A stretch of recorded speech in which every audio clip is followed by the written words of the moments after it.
our son wrote a song called "The Grassy Girl and the Kenwood Kid," and in one of theirs is a verse and tells about how we met from distance, me from Nebraska and her from Alabama, and then didn't mention in so many words, but I was 18 and she was 23 when we started dating.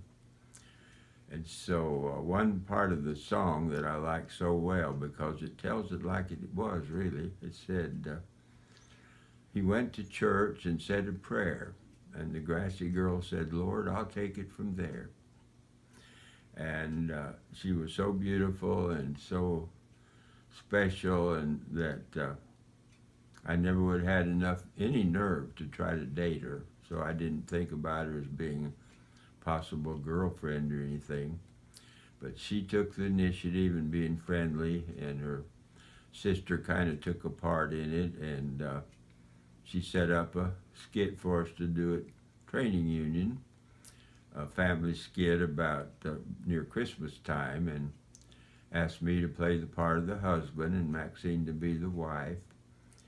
And so I had to go to her house several times to rehearse, and we got better acquainted that way. And she and her sister had been friendly at the little town, had a rec center where my buddy and I would go after church on Sunday night before we caught the bus back to camp, to the Army camp. And she was always friendly and just treated me with, friendship and kindness and all that, like any GI would expect, Christian GI. So that night, she sent me off to my furlough with a nice big send-off kiss, which sent me floating on a cloud to Fort McClellan, and hurrying back as soon as I could from my furlough. And we started dating. That would have been early in 1947. On our first actual date, she was a school teacher in a close by town. But our first date, I went to pick her up in Valentine's Day of 1947. And I wrote a poem. I was just trying to express myself, and I entitled it Ode to Maxine. Now, Bob and Penny have just discovered all those wonderful poems that I've been looking for almost a year since Maxine passed away, and found them in our cedar chest that I'd given Maxine when we got engaged. So I've been reading those. I haven't come to Ode to Maxine yet, but anyhow, it was I thought, a pretty good poem. And that started me on my poetry career of writing Maxine a poem 3 times a year. I wrote one for Valentine's Day, one for our Mother's Day, and one for our anniversary. And she saved them, and I thought she had typed them up, but I'm not sure about that, but she saved them through the years, and we finally found them this morning. So that's part of the inspiration for this interview. And I was a lovesick young man, no doubt about that. I was so young that my mom had to write a letter of permission for me to get married here in Alabama. And but Maxine never seemed to be embarrassed about us being out together, and I went with her to the school, and she taught in high school, and her students were 1 year younger than me, but we went to ball games and plays and concerts and things, and so it blew me away that this beautiful woman would be interested in me, but that certainly was the inspiration for my poems. And I'm going to read a couple for you. And if you want to comment on them on Facebook or anything, that's fine. These aren't necessarily the best, but I couldn't read through all of them in time. but I've got one here called Your Love Slave. That I'm your slave, my Valentine, 'tis plain enough to see. My greatest joy is pleasing you, and where you are I want to be. To be a slave of one so dear is nature's chief delight. You are a mistress tender, kind, your chains of servitude so light. That I'm your slave I'll not deny, nor ever seek release. Your chains of love have bound my heart and hold it fast in blissful peace. I'll serve you then forever, dear, my strength for you I'll save, and sweetest satisfaction gain for being your love slave. Your loving husband, Bob, Valentine's Day, 1967. As some of you know, and I thought about this when reading this poem, that it was my privilege to take care of Maxine for the last 8 years of her life. She had Alzheimer's, and she had several mini strokes,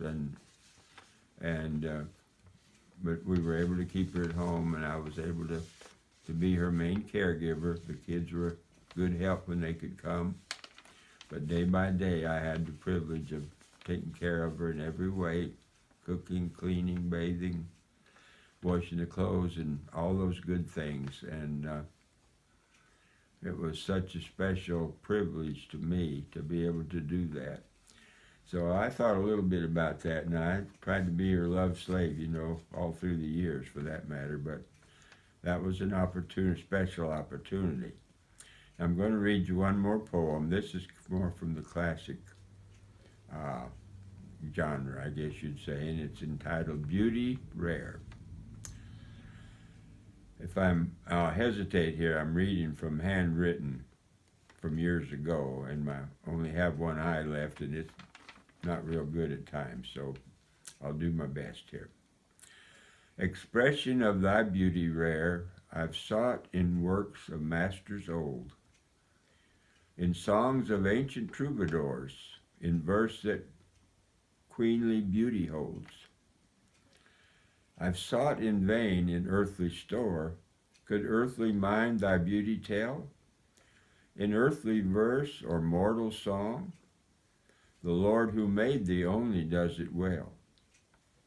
For in the stillness of the night, I saw thee, dear, a lovely sight, as God with his almighty hand revealed thee on the heavenly strand. 'Twas deepest, darkest azure blue, with sprinkling of celestial gems, so deep within the darkling hue, I seemed the heavenly city's lights to view. A single sight, yet so extreme, with beauty from God's hand supreme.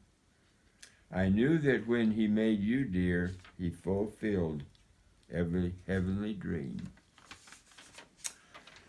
Well, I wish I had time to read all, 70 years, 3 a year.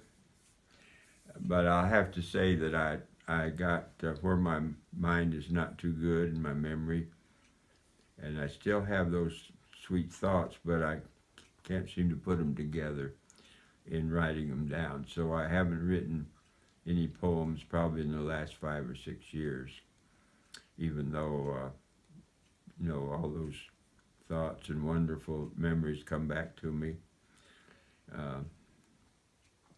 I know Maxine, she seemed to think my poems were good, and I've read a few today to Bob and Penny to see if they were up to snuff, and seemed to be. And so now, the next few days, I'm going to read back over them again, because they bring back so many wonderful memories. And recently I read Maxine's autobiography that she had to write for the mission board when we were appointed, year by year account. And of course I focused in on her 23rd year, that's when we got acquainted, and to my surprise and humble heart, she said, when I saw him, that I knew that's the man I wanted to live with the rest of my life. So if I act lovesick or whatever you want to call it, I got good reason for it, and I have to be careful because I was telling Bob a while ago, I have some teenage friends here in town that I visit with some, and I have to be careful and not say too much about the 18-year-old having a 23-year-old girlfriend and getting married when I was 18 and I was 19 by then. But I don't want to put any ideas in young people's heads. I think our case was not necessarily rare or exceptional, but it was a little different. In fact, like I said a while ago, my mom had to write a letter and give permission for me to get married. And I just learned from my brother on the phone 2 days ago that my dad made a comment when I wrote him a letter back where they lived in Nebraska about getting married. And he said, yeah, that good-looking Southern woman has stolen our kid away. Well, I didn't feel that way about it at all, and I still don't. And thankful for her love and for the Lord bringing us together. And I'm going to have some good memories as I read these poems.